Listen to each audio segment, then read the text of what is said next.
So good morning, everyone. Welcome to Breakfast Club. Vernon, Gary, Jorge, Denise, Kathy. Hi. Got a great program for you today, and I'm going to turn it over to Denise. Yes? Yes. Okay. You're going to introduce Kathy. Yeah? Yes, I am. Yeah, so Kathy Roche is our breakfast series speaker today, and just listen carefully because she has some great advice, and she's very good at being a financial advisor at Raymond James, as you can see on her picture on the Zoom, and she brings value to the people. That's what's good, and she's always there, and her efforts are, well placed, put it that way. And of course, she had mentioned she was an Los Angeles native, grew up in the San Fernando Valley. And I guess just like some of those kids out there, she started bands all the time and had her own bands. But she was also with Jeremiah Jackson. Is that who it is that you? Oh, Jermaine. Jermaine Jackson. You played keyboards for Jermaine. Right. And that's kind of cool. That's very, very cool. And so she also had a boutique fitness center. She managed shopping centers. I should know that since I'm in the title business. Right. And she knows how to take care of her clients. That's the important thing.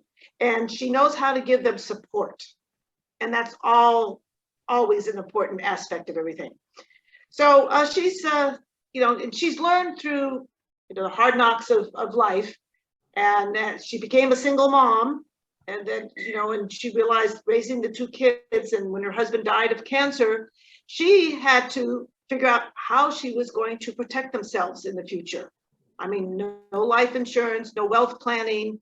It was, and I loved it when she says that, the nightmares of being a bag lady in Los Angeles, that kept her going and motivated her to seek out the wealth planning and protection. The only bag lady that she is now is having those nice bags that she carries on her shoulder. So, but anyway, she has that gift, and to go in deep with what you might need and protect what everybody has been working so hard all their lives, and not just the older people. As when I say in all your lives, you got to start at a younger age to make sure that you are protected and that your wealth grows for you, and that's what she does. And I shouldn't say maybe wealth all the time, but it is what you do and the money you make and the family that you create, the protection. And then, as I said, you want your money to work for you. And that's what Kathy does. So when she went into the industry in 2007, and as she mentioned, she is joined up with her partner, Ken Robbins, in 2013, and they've never looked back. They have gone straight, out there, getting their message out to the people. And so they have a whole team that takes care of their administration stuff while she gets out there and does the thinking, and it involves you as her client and listens to what you want and your vision. It's not her vision, it's your vision. So that's very important.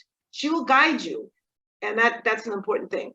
So anyway, they, together with Ken and they have the professional proficiency to make things happen, and the industry is very demanding, and that doesn't scare them away, and it shouldn't scare you away. So I just present Kathy Roche here to you, so you listen, and she looks forward to helping you protect what is important to you. God, exactly. I think that's a mic drop, Denise. I could just go now because you've done an amazing job. No. You got to give some ideas. So, I mean, I'm going to share the screen, and we're going to see if Kathy is smart enough to do PowerPoint all by herself. So, do you see the screen? Yes or no? Yes. Okay. All right, great. All right. So, my hope today is really just to demystify maybe how complicated everything is in our industry and just keep our eye on what's important. All right. So taking control of your financial future. So we want to talk about how we create, how we protect. What do those tools look like? So Denise gave you, a great recap of my background. I've had amazing highs and, some devastating lows. But what it did teach me is that no matter what happens to me, it's my reaction to it and what I do with that I have control over. So that would be a huge piece of my message, right? Things happen in our lives, but what we can do is go, okay, I'll adjust, I'll recalibrate, and I will move on, right? So as Denise said, I sit here today having a wonderful portfolio. I have rental property. I have things that probably no one thought I'd be able to do if they had looked back at where I started and the things that occurred in my life, right? So I guess my message is when we take control, anything's possible. So mindset, determination, preparation. So just like the Wizard of Oz, it's interest rates, supply chain blocks in Russia. Oh my, we've got a lot coming at us. We've had our first quarter has been seeing 2 corrections, one from interest rates, one from supply chain, and now we've got this invasion. So people admittedly are edgy, right? But the folks that we've been working with aren't edgy because they're afraid that their portfolio is going to go down the tank, right? We work with folks and we take what their fears are ahead of time. So we're building something that's appropriate for them.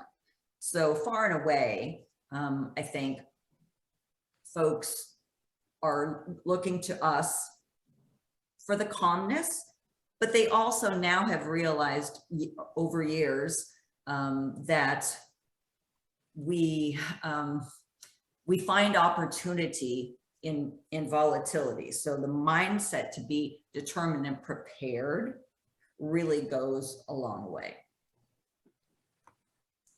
Getting a financial plan in place. So, the guy in the RV, we've got a couple of 100 miles of road ahead and the old cruise control is at 35 and we got a convoy. Well, we don't want to be that guy, right? We would like to be aware, right? So the financial plan is really the roadmap that helps you get on track and stay on track. So when people come to me initially and they're like, I don't know what to do, I don't know where I'm going, I do make good money, but I'm so fearful. So the ability to get what is important, get what they have in place already, find out what they don't have in place, and start filling those gaps gets us to a place where we know what we need to do to get to the vision of whatever it is they're trying to do. Sometimes it's retirement planning. Sometimes it's getting strategy for purchasing a house when they're younger. So there's different reasons to get a plan in place, but getting the plan is the key. So understanding your comfort zone. Many times when I take on a new client, they are fearful, right? And they have questions, or I also invite them to tell me and ask questions. What gives you comfort? What keeps you up at night? What are you afraid of? And what will the future bring? They're open-ended questions, but these are the things that we want to answer together so that I know what I'm trying to do to help them grow in confidence in their own empowered financial success. As Denise said, everyone has their own story. Everyone has their own path. I feel like it's our team's job to get on board with their vision, and then through guidance and all the tools that we have in our tool belt, help them really consistently get there. I want to talk about protecting what's important. In the financial plan, there are pieces like insurance, sometimes annuities, sometimes long-term care, right? Because you want to make sure that you have things in place for an event that you hope does not happen, but preparation for it probably is the best course, right? So the things that are not investment related, but could be devastating to your financial success: identity theft. There are many services out there. I say pick one that works for you, that has an alert system in case there is some kind of poking into your identity. You can get an alert and, you know, do what's good for you, but get something in place. Fraud at your door. Now, it's not really at our door anymore because we don't answer the door anymore, right? But we have email phishing and scams, and we have phone call scams. So we've all got them. I'm sure you've got them. Like, I still get, we're going to help you with your student loan. I'm like, wow, if I have a student loan now, shame on me, right? I'm like 100 years old right now. But all of these, the security, there's warrants out for your arrest, all of that kind of stuff. We just have to be diligent, right?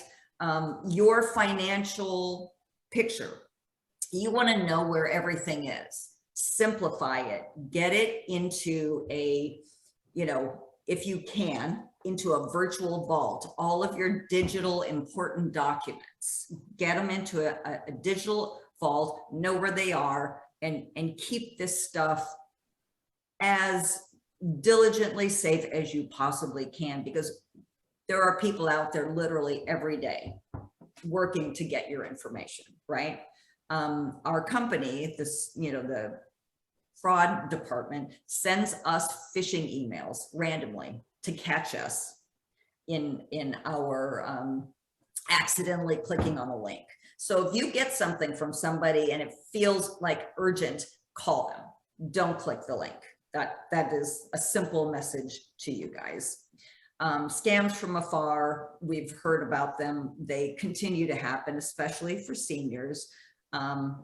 Seniors get caught sending money to get a grandkid out of jail, or, you know, someone they had an online friendship with needs $50,000. All of those things. It's on us to be diligent. And, you know, I can't hammer that one home enough, because although that's outside of what I do in investments and planning, this could wipe out everything you've worked for. Budgeting. Do you know someone who still has checks? So why can't they use them? You know, I think we all do. So this is a simple, but people find it very boring. But you want to know where your money's going. You know, our group is involved in investing for growth and protection of wealth. But part of that is figuring out where you are with your spending as opposed to your income. It's not fun, but it's important. So, you know, I have a little budgeting tool. I'm happy to share it. You know, there's online things out there that can help you, but without knowing where your money's going, it will make it more difficult for you to stay on track with your plan, right? Hello, my name is Consistency. AKA long-term financial success. So with real estate, we have location, location, location, right? But with financial success, we want to follow the plan, follow the plan, follow the plan. All of us here have family, kids, sometimes grandkids. We have multiple people in our lives that we're trying to help, protect, and we have life changes, right? So we set up a financial plan, but every time there's a life change, you need to update that plan, right? So you want to be consistent. You want to at least review the plan once a year. But when there's a change, a new child, a new grandchild, a divorce, a marriage, all of these things, you want to review and update that plan so you know you're continuing to stay on track. Here's a big one, obviously. Seek out skilled guidance. So how I look at this is, if the toilet breaks, I'm not fixing it, I'm calling a plumber. If something happens to the flooring, I'm going to call that person who fixes that, right?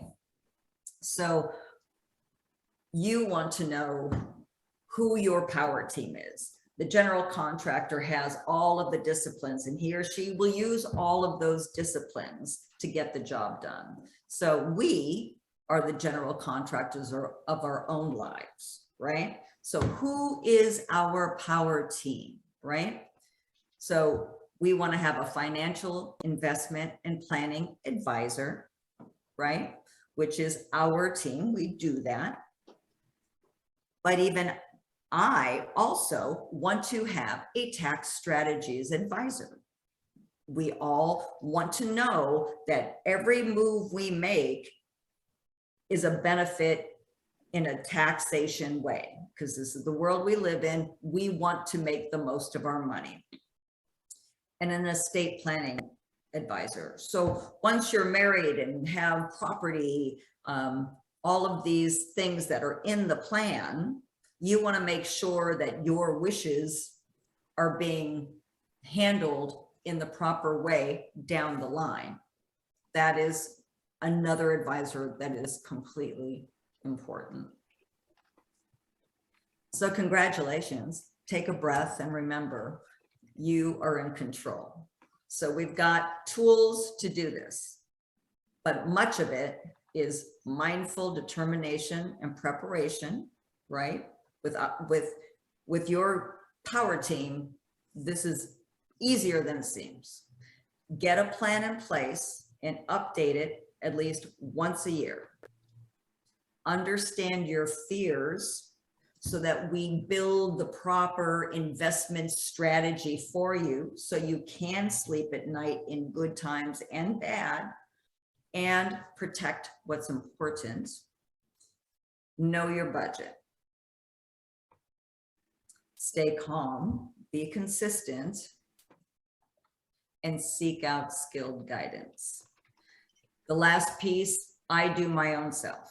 I have my own power team to do all of the disciplines that I do not do.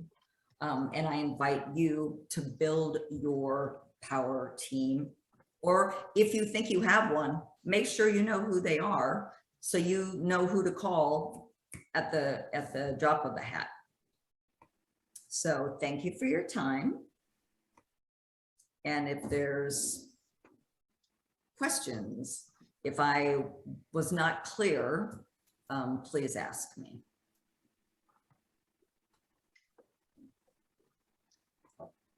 That's all I got. All right. Trying to keep it simple because numbers really kill people, and we don't need that. But I want my hope is that the biggest takeaway from this is that having people you trust to get guidance at the times you ask for it is the key. Getting guidance from people that resonate with you, that's really what I'm trying to drive home. Kathy, I have a couple questions for you. We have a family trust, and all of our real estate and assets are in the trust. There's really no changes to it, so I don't know about reviewing it annually, because I mean the kids are going to split it 50-50. They're going to get everything. But I'm kind of intrigued about this cyber, not cyber, but like fraud and theft and stuff like that, because we used to have what's that thing called, LifeLock, a long time ago. And I don't know what value that has. I mean, I guess knowing in advance earlier when somebody does steal your identity is maybe beneficial, but could you expand on that a little bit? Is there, other than just the fraud or the identity theft, is there some kind of other coverage? Because I know in business, you know, there's cybersecurity and stuff like that. Right. And that industry is obviously growing, like protecting businesses. I mean, you know, we didn't used to have a department that specifically was set up to send us phishing emails. I mean, that wasn't a thing. And they proactively do that just to test you guys? They do that proactively. That's actually pretty cool. Yeah, no, they do that in the banking industry too. They should. They should, right? You know, the one thing I will say is that, you know, when we bring a client on, I always invite them to please get logged in so that they can put their important documents into their own virtual vault, which will always be there. No matter what happens, it's there, right? Because I don't know about you guys, but I've lost track of my actual trust documents, you know, in moving various times. I'm like, where did I put it? So you want to be able to know digitally you've got this stuff somewhere protected, right? So in your question to identity theft and fraud, my feeling is, I mean, I have a service that if something happens with my social, like if somebody tries to use my social, I get an alert. So I can call and go, where's this? Who is it? What's going on, right? It's a small price to pay. I mean, I think it's, I don't know, $25 a month or something, but it gives me peace of mind knowing that if somebody's trying to access my information, I'm going to know about it, right? So I'm not saying that the service I use is the best service. Literally, I've had it for 20 years just because I was afraid to not have it, kind of, you know. I'm sure they've gotten more savvy, the cybersecurity groups. I have not investigated myself, and that's just out of I don't know, lack of time maybe, or what have you. I know I have something in place, so until I have the time to investigate what's more in depth, I feel like I'm probably good. But you are well served. Anyone is well served to find something that they understand and works for them. You just want to know that if something is happening, you know, before you lose your identity to who knows who, because they're just nonstop, you know. As far as the things we can do for ourselves, obviously you don't click on the email. Like if it says urgent and it looks like it's from somebody you think you know, call them. I mean, these people are really good at what they do. You know, they've you know, I had a client that I needed to send $7,000 to out of his account, and he was a young guy. So we always think that it's seniors that get frauded, but he was a young guy, and someone called him pretending to be from Apple and walked him through all these steps of his Apple account was you know, secure, broken into, and he needs to get it done, and he fell for it.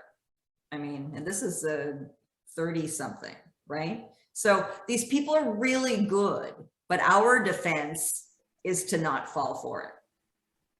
Because most people that have that happen, they've actually accidentally given somebody information that they should never have. I have a story to tell about a friend of mine, good friend of mine, who is a stockbroker at Merrill Lynch. And apparently, so him and his wife were both at Merrill. And one of his wife's clients had the net worth, they had probably had about 27 million in assets with Merrill, okay, with her. And that she was managing for them. And she was selling a property so she could go get some cash to do something else with. And the realtor that was handling the transaction sends the client an email and says, hey, we need you to transfer the money to here. So they fill out the documents. So she filled out the documents. And then all of a sudden, $550,000 or $600,000, poof, vanished. Yeah. And it went to a different continent that we're all familiar with that used to do all those scams. Right. Right. And the money left $600,000 from her account. Boom, gone. Yeah.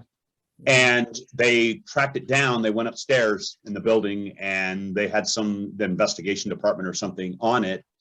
And what they found was that the realtor's email had gotten hacked. Right. And the person was impersonating the realtor to her, who she trusted. And she just, fill out the document. Okay, fill it out. Here's your account number, the routing number, everything. And they took the money out. 10 days later, they clawed the money back.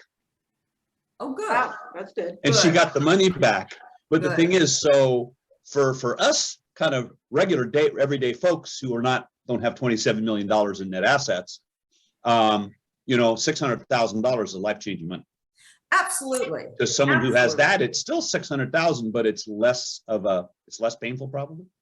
Well, But, and also part of the process is always you talk to the person, like it's a phone call. No money leaves Raymond James until somebody gets on the phone and verifies with that person who they are, blah, blah, blah, all the things before a wire goes out. Because as you can imagine, we've got clients who are buying and selling real estate and so forth. So there's a lot of money transferring, but no money transfers until one person from our team calls and then a secondary operations person independently calls. Verifies. Yeah, that's the smartest thing, because there's some members of our city club and they're CEOs of their companies, and they're big companies, and they got caught in, and it wasn't somebody, not of their really fault, but somebody else that they knew in their system what they were doing, real estate transactions. Right. That's why it's so important, as you said, to call. And Yeah. and I mean, I get emails that they're talking about secure, go to a secured message site. I don't know who it's coming from. Right. And I look at it and I forget it. I delete it. Right. I figured they'll have to call me if they want something to get closed. Yeah. And your industry, especially Denise, is so problematic for you because every transaction has a whole list of people you probably never talked to. Right. Right. So when I tell my clients, don't answer a phone if there's not a name attached to it. Because if they know you, they'll leave a message. Right. Just don't get caught up in it, but you cannot. Well, they'll be in your contacts too. Well, that's what I'm saying. I mean, probably, it's not this no name number, unknown caller. Right. But sadly, realtors, escrow people, title people, you're always doing a new transaction. So you're always having to answer numbers that you may not know. So it's more problematic for you. It's less problematic for me because I don't answer anything unless the name's attached to it. That's how I've gotten. They can leave a message. I'll call them back. Yeah. But I will tell you, out of 100% of those calls, only 5% were actually people that needed to talk to me. I mean, it's out of control. It is out of control. Wow. So another question would be for you is, how do you get these people that are in there 30s or maybe 40s to start thinking about more of the wealth creation, because everybody, human nature is procrastination. True. And how, without being too pushy, you got to figure out, they have to realize the importance. I don't know, what can you do to really emphasize? And, people dying, like my brother, heart attack. I mean, I couldn't get him to do a will. His CPA couldn't get him to do a will. So now I have probate. Right, I know, which is the last thing you want to do, right? So in that case, in the case of young people, I have a fair amount of young people who are actually part of multi-generational wealth. So these young people already know it's important, right? They already know planning is important. They already want to get on a budgeting system. Now, do they stay on it? Do they fall off the rails? Absolutely. But that's what growing up is, right? I mean, I did it. I mean, I don't know about you guys, but I have my own set of mistakes I've made in my life. So I listen, there's some pieces of tough love, right? But the educational piece that goes along with these young people is going to serve them for a very long time. So, I feel like it's my job to hear them always, and then say, here's the things that you can do now. Like, let's push the reset button and we're going to go forward, right? In the investments, they're actually more involved than you may think. Many young people are very interested in ESG. Like they want companies that aren't killing the environment. They want companies that have some social governance that cares about their employees. So you'd be surprised at how involved they are and excited to have holdings that they can understand and have confidence in, which is good. I mean, I know there's a lot of people that just tell me they're my age and they're like, do it. They don't want to know. They just want to get it done, right? As soon as we agree upon what they're comfortable with, what's their, again, coming back to their comfort zone and market volatility, and where are you there? We build a portfolio for each one of those people. But the young people are, at least the ones that come to me that I get, I mean, either I'm very lucky and I get bright young kids, or they're savvier than, we gave them credit for. I'm more concerned of the client that comes to me at 55 and says, okay, let's build a retirement plan. And they have a complete disconnect of what that takes. That's harder because they have a shorter amount of time. If you're 55 and you've done no planning and you're like, yeah, I'd like to retire at 60. And I'm like, great. Let's see what that's going to look like, right? So everybody has a different journey. We just have to get that track for them so that we can get them to where they want to be if they haven't. But listen, you said it, Denise, the earlier the better, because this discipline of contributing, reviewing, planning, it's a lifelong journey. So the earlier they start, the more beneficial it is. Do I take on clients that are already retired? Sure. They may or may not have had a plan. And, to some extent, I don't know that it's helpful at that point. But while someone has enough time, you really want to get that in place. And a financial plan, Mitch, is different than the trust. The trust, we say, you should probably review it every few years, or if there's a life change, right? The financial plan, the goal there is to make sure we're on track. And for some of my, like, you mean the money doesn't run out? Well, exactly. I mean, I used to start, a talk like this saying, I would like to run out of money, said no one ever. Yeah. Right. So Yeah, I mean, that's what the plan helps you do. And I will tell you, for the ones that have time, year over year, because of the consistency, that plan gets stronger, right? Which is what you would expect when you're consistently doing the strategies that we've agreed on. So I don't want to keep us longer. I know it was a half hour, so I Oh, don't. you have time. Oh, okay. We have time. Yeah. We got so- maybe 6, 7, 8 more minutes. Oh, okay. So, you know, that piece of it, the planning piece takes everything into account, right? So while we put the investments in place to match with the person's, you know, temperature for market volatility, the plan goes, here's the investments, here's the real estate, here's your life insurance, here's your annuities, here's your long-term care, depending on who they are and what they need. So the plan really is all encompassing, right? The investments are a piece of that financial plan. And that's the important part. That's those two together are the things we continue to discuss on an annual basis. Has anything changed?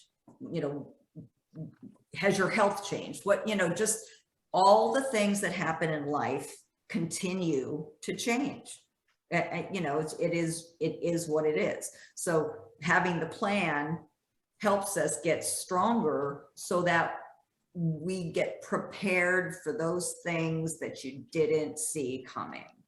You know, and as Denise said, you know, I'm a perfect example of somebody who thought, you know, I'm young, nothing's going to happen here. And that's not how it played out. And I was not prepared. That taught me a huge lesson, you know, and then later on in life, I ended up taking care of my parents because they didn't prepare, right? So out of love, when I'm working with people, I want to honor who they are. Absolutely. But I also need to have some tough love too. Like, I get what you want to do, but here's what it's going to take.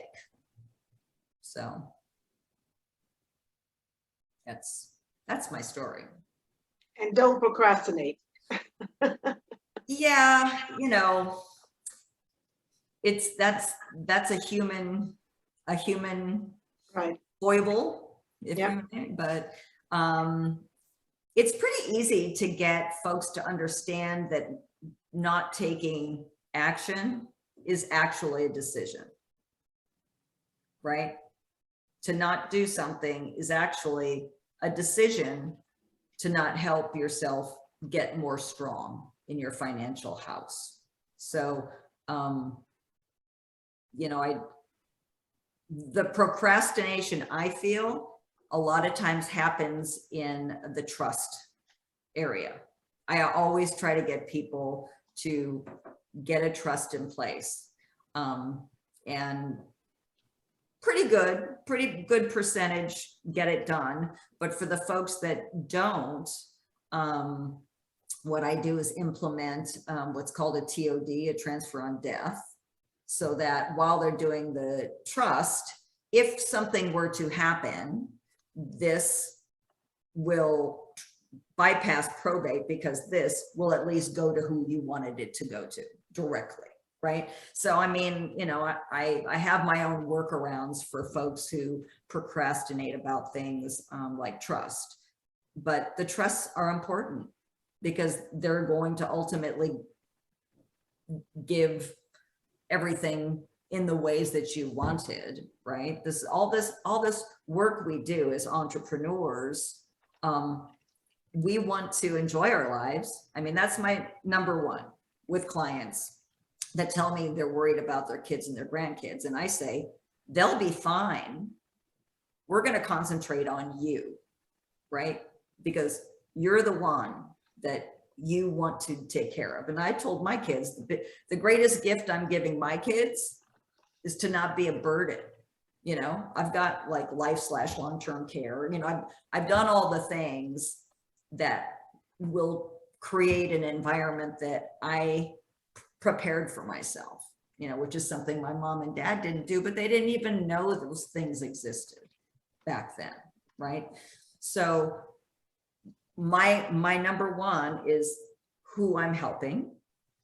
And then from there, yeah, let's put the things in place for the people you love. But make no mistake, that client is the one who we're trying to help. We want to make sure they're solid.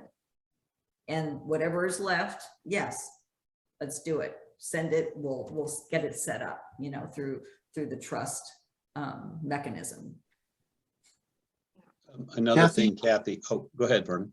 Yeah, I do have a question. First of all, thank you very much for the information you've shared. You dropped some pearls that I definitely picked up. It's like, all right. Is there such a thing? The TOD was good. I'm like, okay, I squirrel that away. Is there such a thing as a bulletproof trust? I've heard that term used, right? And I've heard that term used in the case of multi-family marriages, right? Mhm. So like this trust can't be touched by this person or this person, and you're trying to keep somebody out. In my estimation, anybody can contest anything, especially in California. We live in a litigious state. But to have things in place that go directly to a person. Now, there's so many mechanisms to do that, Vernon. So if that was something that you needed to get done inside the trust, there's different ways to make sure a certain person gets a certain thing, and a contesting couldn't break that, right? So, where I want to say, in a perfect world, yeah, that's what a trust is for. But the mechanisms to ensure money goes a specific way, I think there's some additional levers to pull, if you will, say setting up, like putting money into, say, an annuity to pay out to this person on a monthly basis if I'm not here anymore. There's nobody can contest that. That's going exactly where you want. When it comes to, say, real estate, I'm less apt to say that's absolutely bulletproof, just because I've seen the contestation. I've seen the contest of the stuff, and it's ugly. It tears folks apart. I mean,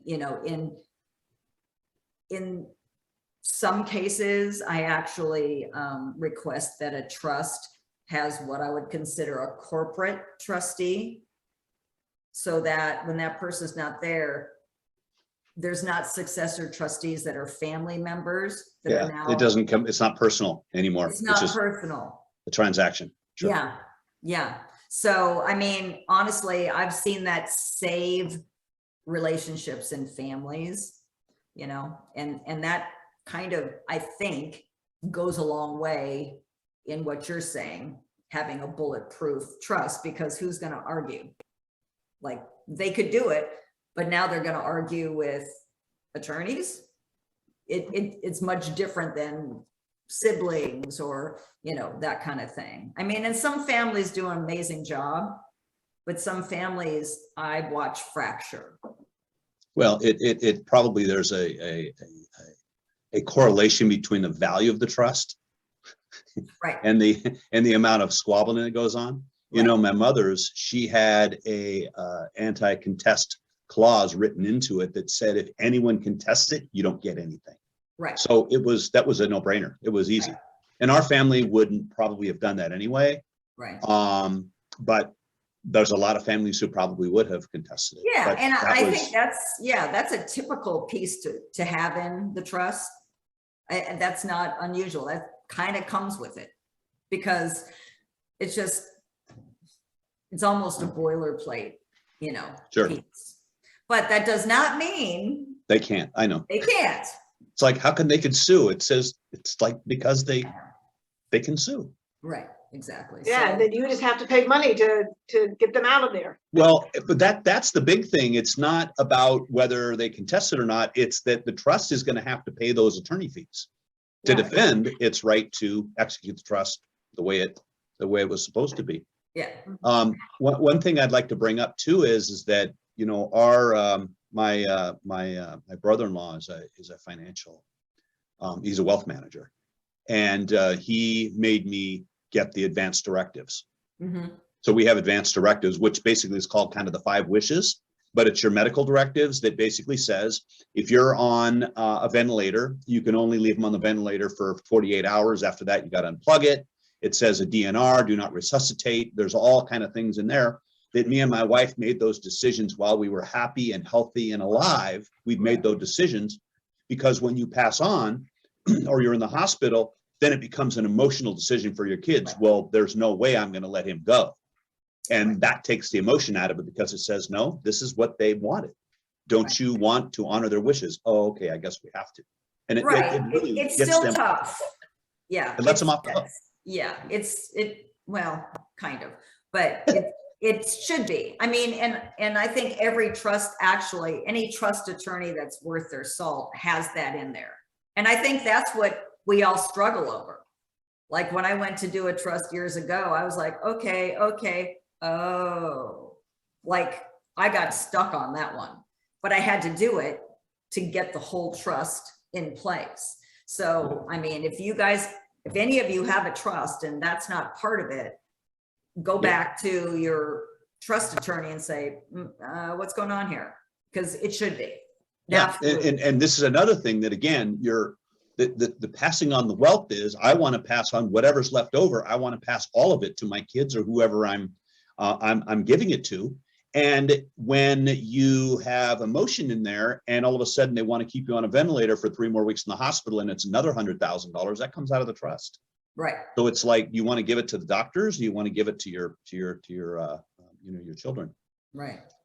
One other thing I wanted to mention, actually, so Robert Kiyosaki, who did the Rich Dad Poor Dad series, one of the things he recommends to protect that wealth is a liability policy that's over the top of all of your other policies. So it's kind of a blanket. It's called umbrella liability.